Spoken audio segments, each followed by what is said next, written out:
साथ संगत जी, प्यार भरी राधा स्वामी जी। आज हम आपके साथ डेरा ब्यास के लंगर घर से जुड़ी एक अत्यंत ही महत्वपूर्ण बात आप लोगों से साझा करने जा रहे हैं। यदि आप कभी डेरा ब्यास गए हैं, वहाँ का लंगर छका है या सेवा करते हैं, तो ये जानकारी आपके लिए बहुत ही विशेष रूप से उपयोगी है।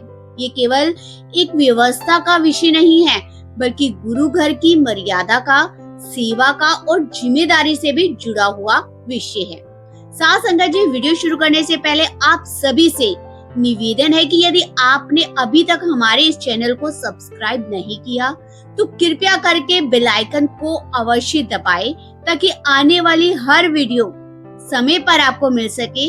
यदि आपको ये जानकारी अच्छी लगे तो वीडियो को लाइक भी कीजिएगा और कमेंट में राधा स्वामी जी अवश्य लिखिए। संगत जी, जब भी हम डेरा ब्यास में जाते हैं, सत्संग घर के लिए जाते हैं, तो अधिकतर लोग गुरु घर का पवित्र लंगर अवश्य ही ग्रहण करते हैं। ये लंगर केवल भोजन नहीं, बल्कि गुरु की कृपा और प्रेम का प्रतीक माना जाता है। बाबा जयमल सिंह जी महाराज के समय से लेकर आज तक सभी सतगुरुओं की कृपा से ये सेवा निरंतर चल रही है। प्रतिदिन हजारों लाखों श्रद्धालु आते हैं और सेवादार भी इस लंगर का प्रसाद ग्रहण करते हैं। समय समय पर लंगर व्यवस्था को और अच्छा बनाने के लिए और बेहतर बनाने के लिए आवश्यक निर्णय भी लिए जाते हैं। ऐसा ही एक बहुत ही महत्वपूर्ण विषय इन दिनों सामने आया है, जिसके बारे में कुछ लोगों को जानकारी तो है, जबकि कुछ और बहुत सारे लोग हैं जिनको अभी तक इससे अनजान है। यदि हम सभी इस विषय को समझ ले और अपनी छोटी सी जिम्मेदारी निभा ले, तो गुरु घर के लंगर की बहुत बड़ी बचत हो सकती है। ये केवल भोजन बचाने की बात नहीं आ रही, बल्कि गुरु के प्रसाद का सम्मान करने का भी विषय है। आप जानते हैं कि प्रतिदिन डेरा ब्यास के विभिन्न भागों में, खेतों में, सेवा स्थलों में, मुख्य द्वारों पर और सुरक्षा में लगे सेवादारों, विभिन्न विभागों तक लंगर पहुंचाया जाता है। हर स्थान पर सेवा करने वाली भाई बहन के लिए समय के अनुसार ही नाश्ता, दोपहर का भोजन और रात्रि का भोजन भेजा जाता है। अब लंगर घर की व्यवस्था अत्यंत ही अनुशासित ढंग से चलती है। सप्ताह के प्रत्येक दिन के अनुसार ही अलग अलग भोजन तैयार किया जाता है। कहीं पर कड़ी, कहीं पर दाल, कहीं छोले, तो कहीं आलू छोले जैसी सब्जियां बनाई जाती है। और इसी पूरी व्यवस्था में अनेक सेवादार दिन रात सेवा करते हैं, ताकि किसी भी व्यक्ति को भोजन की कमी ना रहे। लेकिन इसी व्यवस्था के बीच एक ऐसी बात सामने आ गई, जिस पर हम सभी को बड़े ही गंभीरता से विचार करना चाहिए। जब किसी सेवा स्थल पर जितने सेवादार होते हैं, उसी के अनुसार लंगर घर में रोटियां और सब्जियां की संख्या लिखवाई जाती है। लंगर घर के सेवादार उसी हिसाब से ही भोजन तैयार करके वहां पर भेज देते हैं, ताकि कोई भी व्यक्ति भूखा ना रहे। अब समस्या तब उत्पन्न होती है जब आवश्यकता से अधिक भोजन मंगवा लिया जाता है। कई बार 10 लोगों का भोजन मंगवाया जाता है, जबकि वास्तव में 7 या 8 लोग ही भोजन करते हैं और शेष भोजन बच जाता है। अब लंगर घर की एक महत्वपूर्ण मर्यादा है कि जो भोजन एक बार बाहर सेवा स्थल पर भेज दिया जाता है, उसे वापस लंगर घर में नहीं लाया जाता। इसका कारण है कि स्वच्छता और स्वास्थ्य से संबंधित सावधानियां। बाहर रखा हुआ भोजन कई लोगों के संपर्क में आ चुका होता है, इसलिए उसे दोबारा उपयोग में नहीं लाया जा सकता। गर्मी के मौसम में तो स्थिति और भी ज्यादा गंभीर हो जाती है। यदि दाल या सब्जी समय पर उपयोग नहीं हुई, तो वे जल्दी ही खराब हो जाती है और उसे फेंकना पड़ता है। और यही सबसे बड़ी दुख की बात है। हमें ये समझना चाहिए कि ये केवल भोजन नहीं है, बल्कि गुरु का प्रसाद है, इसलिए इसे व्यर्थ जाने देना उचित नहीं है। यदि भोजन बच जाए तो उसे अपने साथ घर ले जाएं, रास्ते में खा ले या घर पहुंचकर गर्म करके ग्रहण कर ले, लेकिन उसे खराब होने के लिए कभी ना छोड़े। गुरु घर का लंगर सभी के लिए प्रेम और समानता का संदेश देता है। इसलिए हमारी भी जिम्मेदारी बनती है कि हम उतना ही भोजन लें जितना वास्तव में खा सके, और यदि आवश्यकता हो तो बाद में दोबारा ले लें। गुरु घर में किसी को दोबारा भोजन लेने कभी नहीं रोका जाता। यदि कभी हम सभी इस छोटी छोटी आदत को अपना ले तो प्रतिदिन बहुत बड़ी मात्रा में भोजन की बचत हो सकती है। इसके सेवा करने वाले सेवादारों का परिश्रम भी सार्थक होगा और गुरु के प्रसाद का भी पूरा सम्मान होगा। साथ संगत जी, गुरु घर के लंगर की सबसे बड़ी विशेषता यह है कि यहाँ कभी भी किसी को भोजन की कमी महसूस नहीं होने दी जाती। चाहे कोई पहली बार डेरा आया हो या वर्षों से सेवा कर रहा हो, सभी के लिए समान प्रेम, समान सम्मान के साथ लंगर तैयार किया जाता है। यही गुरु की परंपरा है और महानता है। लेकिन इसके साथ साथ ही हमारी भी एक जिम्मेदारी बनती है। जब हम किसी सेवा स्थल पर अपनी उपस्थिति के अनुसार भोजन की संख्या बताते हैं तो हमें पूरी ईमानदारी से सही संख्या ही लिखवानी चाहिए। यदि 7 लोगों की आवश्यकता है तो 7 लोगों का ही भोजन मंगवाएं। केवल इस सोच से कि अधिक आ जाएगा तो कोई बात नहीं, अतिरिक्त भोजन मंगवाना उचित नहीं है। कई बार ऐसा होता है कि दोपहर का भोजन बच जाता है। कुछ सेवादार सोचते कि इसे यहीं रहने देते हैं, लेकिन गर्मी के मौसम में कुछ ही घंटों में दाल, सब्जी या कड़ी खराब हो जाती है। जब तक रात का भोजन आता है तब तक पुराना भोजन उपयोग योग्य नहीं रहता, अतः उसे फेंकना पड़ता है। अब सोचिए, जिस अन्न को तैयार करने में कितने किसानों का परिश्रम लगा, कितने सेवादारों ने मेहनत की, कितने प्रेम से उसे पकाया गया, और जिस प्रकार गुरु की कृपा दृष्टि मानी जाती है, उतने ही अन्न हमारी लापरवाही के कारण व्यर्थ चला जाता है, तो ये कितनी बड़ी क्षति है। इसलिए यदि भोजन बच जाए तो उसे किसी स्वच्छ डिब्बे में या थैले में अपने साथ ले जाए। घर पहुंचकर उसे प्यार से गर्म करके खाएं और यात्रा के दौरान भी आप ग्रहण कर लें। ऐसा करने से ना तो भोजन व्यर्थ होगा और ना ही सेवा का अपमान होगा। गुरु घर में हमें सादगी, अनुशासन और जिम्मेदारी का जीवन जीना सिखाता है। सेवा केवल झाड़ू लगाने, बर्तन को धोने या किसी विभाग में काम करने का काम नहीं है। सेवा का सही अर्थ यह भी है कि गुरु द्वारा दिए गए प्रत्येक संसाधन का सम्मान किया जाए और उसका सदुपयोग किया जाए। जब हम लंगर लेने बैठते हैं तब भी हमें एक बात का हमेशा ध्यान रखना चाहिए कि कई बार स्वाद अच्छा लगने पर हम आवश्यकता से अधिक दाल या सब्जी अपनी थाली में ले तो लेते हैं, बाद में जब वह पूरी नहीं खाई जाती तो वही भोजन झूठा होकर फेंकना पड़ता है। और इससे अच्छा यह है कि पहले कम ले, यदि भूख अधिक हो तो दोबारा उसमें डलवा ले। आप 3, 4 या 5 बार भी आवश्यकता हो तो ले सकते हैं। गुरु घर में किसी को भी दोबारा लंगर लेने से कभी नहीं रोका जाता। वहाँ प्रेम की कोई कमी नहीं है और ना ही भोजन की। गुरुमुख व्यक्ति की सबसे बड़ी पहचान यही मानी जाती है कि वह अपनी थाली में अन्न का एक भी दाना व्यर्थ नहीं जाने देता।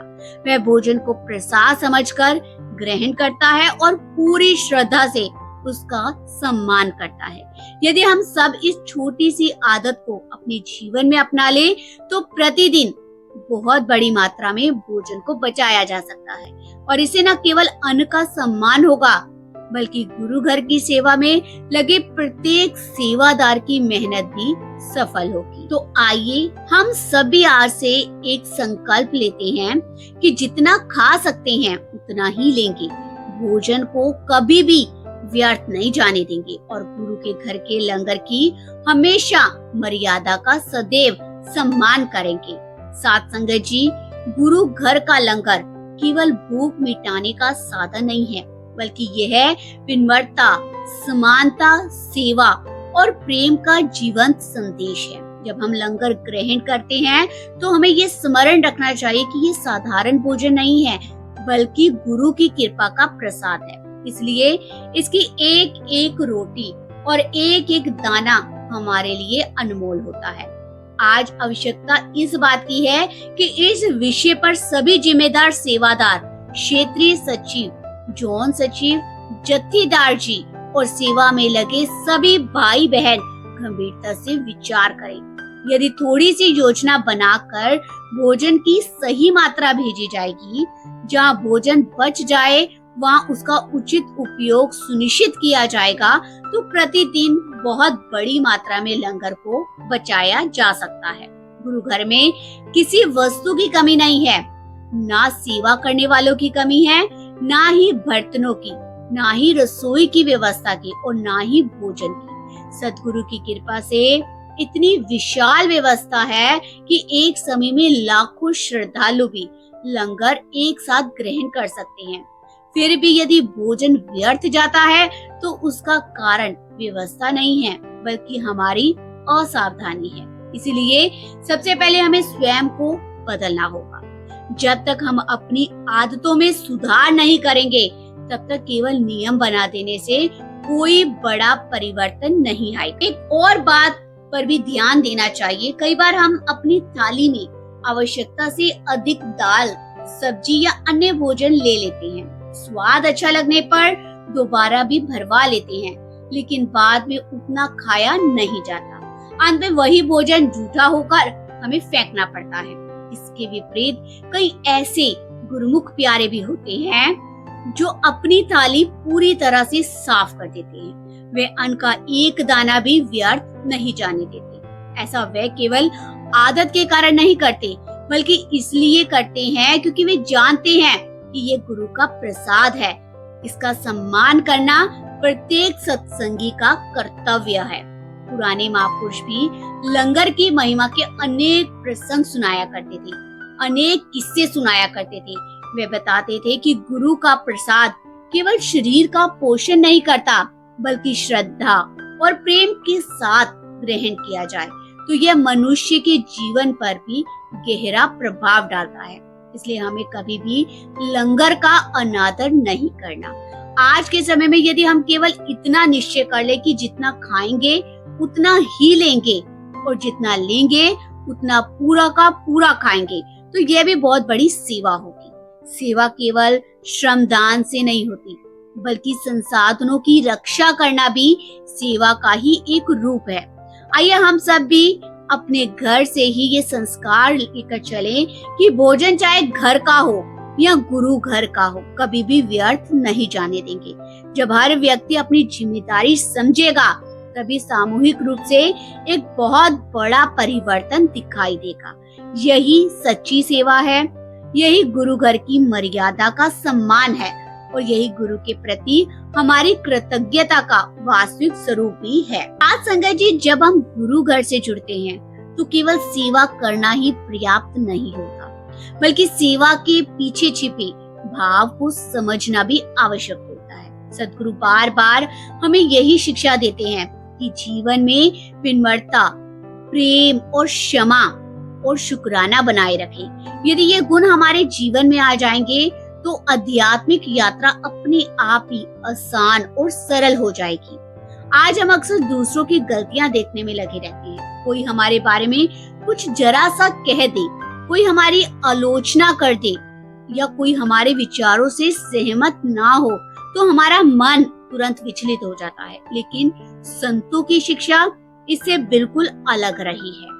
संत मत हमें सिखाता है कि सबसे पहले अपने आप को देखो। यदि किसी में कोई कमी दिखाई दे तो उससे पहले अपने भीतर झांककर देखो कि क्या हम स्वयं पूरी तरह से निर्दोष हैं। जब मनुष्य अपने दोषों को पहचानना शुरू कर देता है, तभी उसके अंदर वास्तविक परिवर्तन आता है। संतों ने हमेशा 3 बातों पर विशेष बल दिया: भुल्ला जी, भाणा जी, भला जी। भुला जी का अर्थ है कि यदि किसी से गलती हो जाए तो उसे क्षमा कर देना, और यदि स्वयं से गलती हो जाए तो विनम्रता से क्षमा मांग लेना। भाणा जी अर्थात परमात्मा की इच्छा को स्वीकार करना। जीवन में सुख आए या जीवन में दुख आए, सम्मान मिले या अपमान मिले, हर परिस्थिति को प्रभु की रजा मानकर स्वीकार करना। और तीसरा है भला जी, अर्थात हर व्यक्ति का भला चाहना, चाहे कोई हमारा अपना हो चाहे हमारा दुश्मन हो। हमारे मन में सभी के लिए शुभ भावना होनी चाहिए। तो इन तीन भव्य को अगर हम अपने जीवन में अपना लेते हैं तो हमारा जीवन परमात्मा के दरबार में सफल हो जाता है। जब मनुष्य इन तीनों बातों को ही अपने जीवन में उतार लेगा तब उसके भीतर का क्रोध भी, ईर्ष्या और द्वेष ये धीरे धीरे अपने आप समाप्त होने लगते हैं। बाबा जी भी अनेक सत्संगों में समझाते हैं कि जैसा तराजू हम दूसरों के लिए चुनेंगे, एक दिन उसी तराजू में हमें भी तोला जाएगा। यदि हम दूसरों के प्रति कठोर होंगे तो जीवन हमें भी वैसी ही परिस्थितियों से गुजारेगा। यदि हम प्रेम में दया और क्षमा का व्यवहार करेंगे तो वही प्रेम और दया किसी न किसी रूप में हमारे जीवन में भी लौट कर आएगी। ये संसार एक अटल नियम पर चलता है, जैसी करनी वैसी भरनी। यदि हम नफरत बोएंगे तो नफरत ही मिलेगी और यदि हम प्रेम बोएंगे तो प्रेम अवश्य लौट कर आएगा। इसलिए हमें अपने मन को बदलने का प्रयास करना चाहिए। जब मन में क्षमा, दया और शुक्राने की भावना बढ़ती है तब भीतर एक अद्भुत शांति का अनुभव होने लगता है। धीरे धीरे सारी शिकायतें समाप्त होने लगती हैं और जीवन में आनंद का संचार होने लगता है। यही संतों की सच्ची शिक्षा है। दूसरे को बदलने का प्रयास कभी मत करो, पहले स्वयं को बदलो। जब हमारा अपना जीवन ही बदल जाएगा तब हमारा व्यवहार ही दूसरों के लिए प्रेरणा बन जाएगा। साथ संगत जी, संत महापुरुष बार बार हमें यही समझाते हैं कि परमात्मा तक पहुंचने का मार्ग बाहर नहीं बल्कि हमारे अपने भीतर है। संसार को बदलने का प्रयास करने से पहले हमें अपने मन को बदलना होगा। जब मन शांत होगा तभी नाम सिमरन का वास्तविक आनंद प्राप्त होगा। आज का मनुष्य छोटी छोटी बातों पर दुखी हो जाता है। कोई हमारी आलोचना कर दे, कोई हमारे बारे में गलत कह दे या हमारे साथ मन मुताबिक व्यवहार ना करे तो हम तुरंत शिकायत करने लगते हैं। लेकिन संतों का मार्ग बिल्कुल अलग है। वे कहते हैं कि यदि कोई तुम्हारी निंदा करता है तो उससे बैर मत रखो, उसके लिए भी शुभ भावना रखो, अपने भीतर प्रेम बनाए रखो। परमार्थ का मार्ग संसार के मार्ग से भिन्न है। देखिए साथ संगत जी, दुनिया कहती है कि जिसे तुम्हारा अपमान किया उससे दूर रखो, लेकिन संतों की शिक्षा कहती है कि मन में उसके लिए भी कटुता मत रखो। यदि संभव हो तो उसके साथ भी प्रेम और विनम्रता से व्यवहार करो। यही सच्ची साधना की पहचान है। इसी प्रकार ही संसार हमें बाहर देखने की आदत डालता है, जबकि संत भीतर झांकना सिखाते हैं। साथ संगत जी, संसार कहता है कि दूसरों की कमियां देखो, लेकिन संत कहते हैं कि अपने मन को देखो। जब मन शुद्ध होने लगता है तब जीवन का दृष्टिकोण भी बदल जाता है। यह परिवर्तन केवल सुनने से नहीं आएगा, इसके लिए हमें नियमित नाम सिमरन करना होगा। हमें भजन और सतगुरु की आज्ञा का पालन करना होगा। जब साधक प्रेम पूर्वक प्रतिदिन अभ्यास करता है तब धीरे धीरे उसके अंदर धैर्य, करुणा और क्षमा के गुण अपने आप ही विकसित होने लगते हैं। अब बाबा जी भी बार बार शुक्राना करने की प्रेरणा देते हैं। जो व्यक्ति हर परिस्थिति में परमात्मा का धन्यवाद करना सीख लेता है उसके जीवन का बोझ हल्का होने लगता है। सुख मिले तो शुक्राना, दुख मिले तो भी शुक्राना, क्योंकि हमें ये विश्वास रखना चाहिए कि जो कुछ भी हो रहा है वे परमात्मा की रजा में ही हो रहा है। जब मनुष्य शिकायत छोड़कर शुक्राना करना शुरू करता है तब उसके भीतर एक नई शक्ति का जन्म होता है। वह परिस्थितियों से टूटता नहीं है बल्कि और अधिक मजबूत बनता है। धीरे धीरे मन में अशांति समाप्त होने लगती है और आत्मा में आनंद का अनुभव होने लगता है। संतों की शिक्षा का सार यही है कि जीवन में सिर्फ प्रेम, क्षमा, सेवा, नम्रता और शुक्राने को अपनाओ। किसी के प्रति द्वेष मत रखो, किसी की निंदा मत करो और अपने गुरु की आज्ञा को ही जीवन का आधार बनाओ। जब हम इन शिक्षाओं को केवल सुनते नहीं बल्कि अपने व्यवहार में उतारते हैं, तभी सत्संग का वास्तविक लाभ मिलता है, तभी सेवा सफल होती है और तभी नाम सिमरन का फल भी प्राप्त होने लगता है। इसलिए आइए हम सब आज से संकल्प ले कि गुरु घर की मर्यादा का भी सम्मान करेंगे, लंगर का भी आदर करेंगे, किसी का दिल कभी नहीं दुखाएंगे और हर परिस्थिति में परमात्मा का शुक्राना करते हुए प्रेम और सेवा के मार्ग पर चलते रहेंगे। साथ संगत जी, आज के हमारे इस पूरे सत्संग का सार केवल इतना नहीं है कि लंगर व्यर्थ ना जाए, बल्कि इससे कहीं ज्यादा अधिक गहरा संदेश हमारे जीवन के लिए भी छिपा हुआ है। गुरु घर में हमें हर छोटी से छोटी बात के माध्यम से ही एक बड़ा आध्यात्मिक पाठ पढ़ाया जाता है। जब हम गुरु घर के लंगर को सम्मान करना सीख जाते हैं, तब धीरे धीरे हमारे भीतर कृतज्ञता आ जाती है, विनम्रता बढ़ जाती है, सेवा की भावना मजबूत होने लगती है। यही भाव आगे चलकर हमारे पूरे के पूरे जीवन को बदल देते हैं। सद्गुरु ने हमें मनुष्य जन्म इसलिए नहीं दिया कि हम केवल अपने दुख सुख में उलझे रहें।